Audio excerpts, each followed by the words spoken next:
All right, good day. It's Max McAllister here from Traction Dynamics.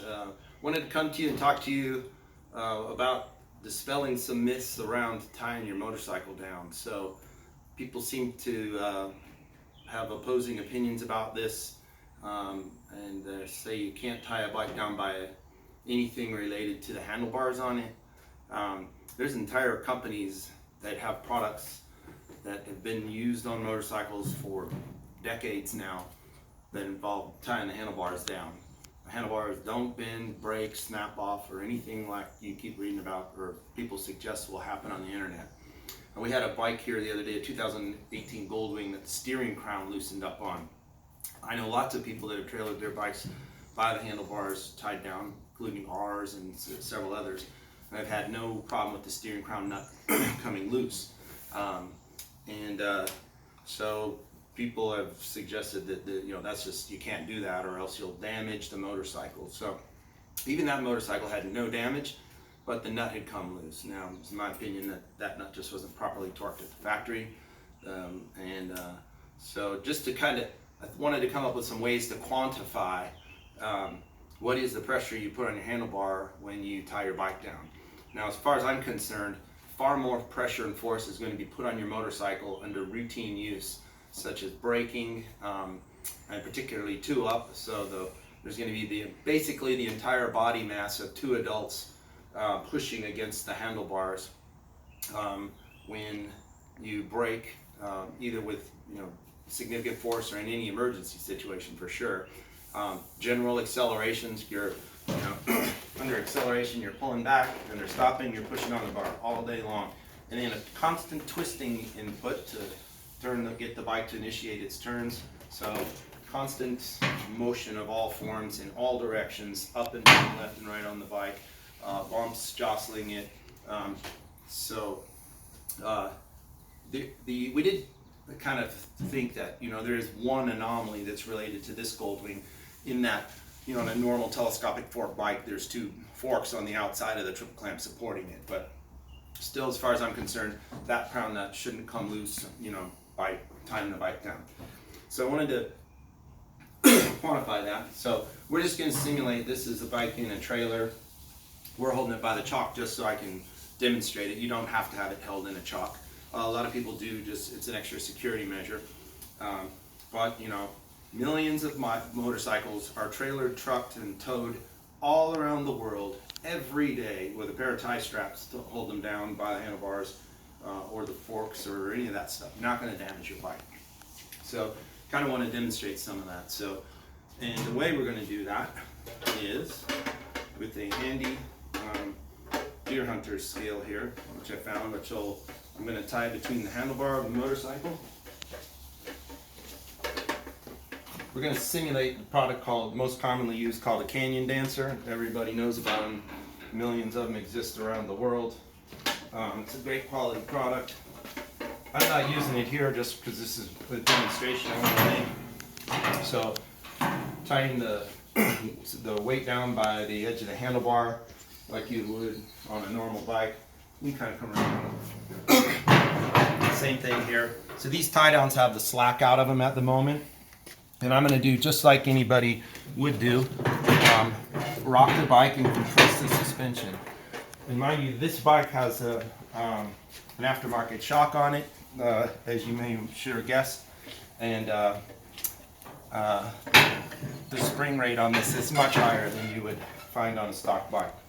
So now, pulling that bike that hard as I just did is good enough to take this bike to Mars.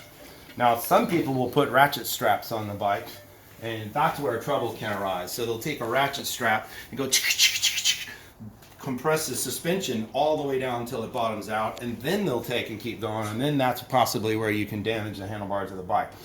But the bike should always still be under its own suspension when I tie down straps. So see the tie down straps relax?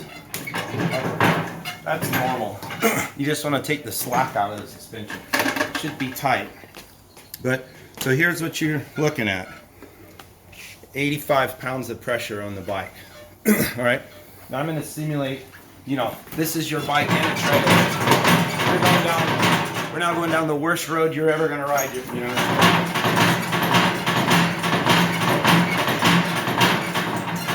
Now, as the bike rocks in the chalk, the steering moves. Okay, so it actually will toggle and pivot as the bike moves to one side. All right, but if you watch this, it never even gets to 150 pounds of pressure.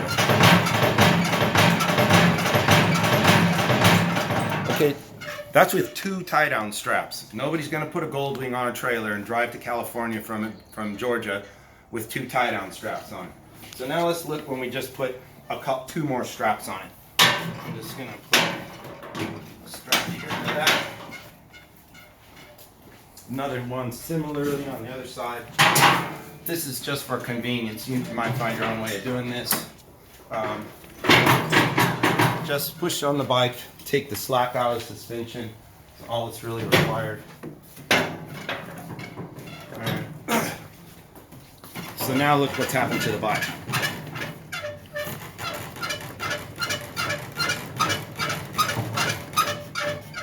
So with additional straps, it took extra slack out of it. I mean, still this is tight. I would never tighten this bike more than that. So now we're going down the same country road. You know, it's not likely your bike is going to ride anywhere like that in the world. If your bike is on a truck or a trailer, it's literally on a secondary suspension system. That suspension system is absorbing a ton of stuff in the road. If you could watch your bike or put a GoPro on it, it's basically going to sit still on a truck or trailer.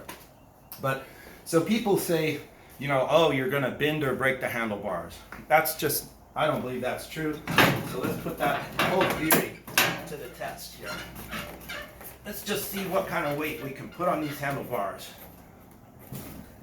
Okay, so here's me standing on top of the handlebars on a GL 1800 Goldwing. I'm going to jump up and down. Look, you see the tie-down straps relaxing. Okay, they're actually tied down. They're pulling down on it. There's tension on them. And I'm guaranteeing you that these handlebars are not bent, broken, twisted, or damaged in any way. All right, so have no concern about your tying the bike down by the handlebars. Now, I want to take this and just to show you kind of the end result. And mind you, this bike's been trailered by the handlebars. I'm going to relax all these straps. Back to 0. Take the skid. Steering is still tight. No damage to the motorcycle. No problem. My handlebars aren't bent. I can get on my Goldwing and go ride it without worrying that I've damaged it in any way. So, nothing wrong with it. Okay, so anyway, hopefully that dispels some myths and gives you a demonstration of how ridiculous it is to suggest that these handlebars are going to bend by tying your bike down. All right, thanks a lot.